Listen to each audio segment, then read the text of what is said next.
Hello friends, ఈ వీడియోలో బ్లౌజ్కి స్లీవ్స్ ఏ విధంగా కట్ చేయాలో చూద్దాము. దీనికి గాను నేను ఫ్యాబ్రిక్ని ఒకవైపు ఎక్కువ ఒకవైపు తక్కువ ఉండేలాగా వీడియోలో చూపించినట్లుగా అయితే ఫోల్డ్ చేస్తున్నాను. ఇలా ఫోల్డ్ వేయటం వల్ల మనకి ఫ్యాబ్రిక్ అన్నది సపోజ్ సరిపోలేదు, జాయింట్ వేసుకోవాల్సి వస్తే ఒకవైపు వేసుకుంటే సరిపోతుందన్నమాట. రెండో వైపు జాయింట్ వేసుకుంటే సరిపోతుంది, ఒకవైపు వేయాల్సిన అవసరం ఉండదు. సో దీనికోసమే నేను ఫోల్డింగ్ అన్నది ఇలా వేశాను. కింద ఈక్వల్గా ఉండటం కోసం ఒక చిన్న లైన్ డ్రా చేసి కట్ చేసుకోండి. ఇది మనకి హెచ్చు తగ్గులు రాకుండా ఉండటానికి హెల్ప్ అవుతుంది. ఇప్పుడు 1/2 ఇంచ్ లైన్కి అంటే కుట్లల్లోకి ఒక 1/2 ఇంచు ఈ విధంగా మార్కింగ్ అయితే పెట్టుకోండి. ఇక్కడ నాకు కావాల్సిన స్లీవ్ లెంత్ 9.5 ఇంచులు. ఇలా 9.5 ఇంచులకి ఒక మార్క్ పెట్టాను. సో ఖర్చు కోసం పైన సీమింగ్ అలవెన్సెస్ కోసము ఈ 9.5 ఇంచులకి పైన ఇంకొక మార్కింగ్ అయితే పెట్టుకోండి ఒక 1/2 ఇంచులో. ఇలా మార్క్ పెట్టిన తర్వాత ఒక లైన్ అయితే డ్రా చేయండి.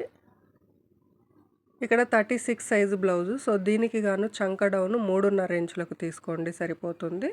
30 అండ్ బిలో సైజ్ అయితే 3 ఇంచులకి చంక డౌన్ పెట్టుకుంటే సరిపోతుంది.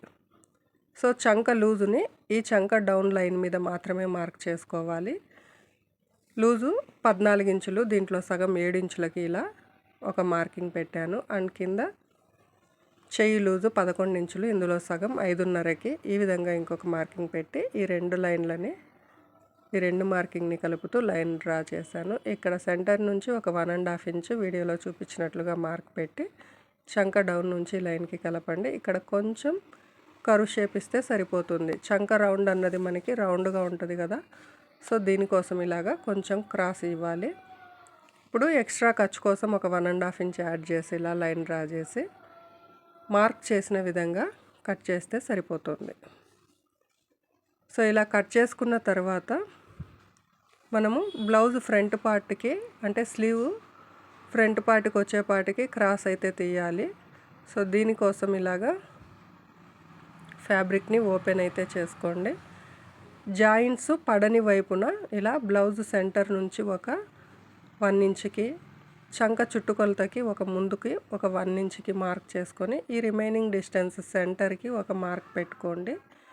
ఇక్కడ నుంచి ఒక 3/4 ఇంచు డౌన్కి మార్కింగ్ పెట్టుకొని ఈ సెంటర్ నుంచి చంక చుట్టుకొలతకి మార్కింగ్ పెట్టాం కదా, ఇక్కడికి ఒక లైన్ డ్రా చేస్తూ మార్కింగ్ పెట్టుకొని మార్కింగ్ పెట్టిన లైన్ మీదుగా కటింగ్ చేసుకోండి.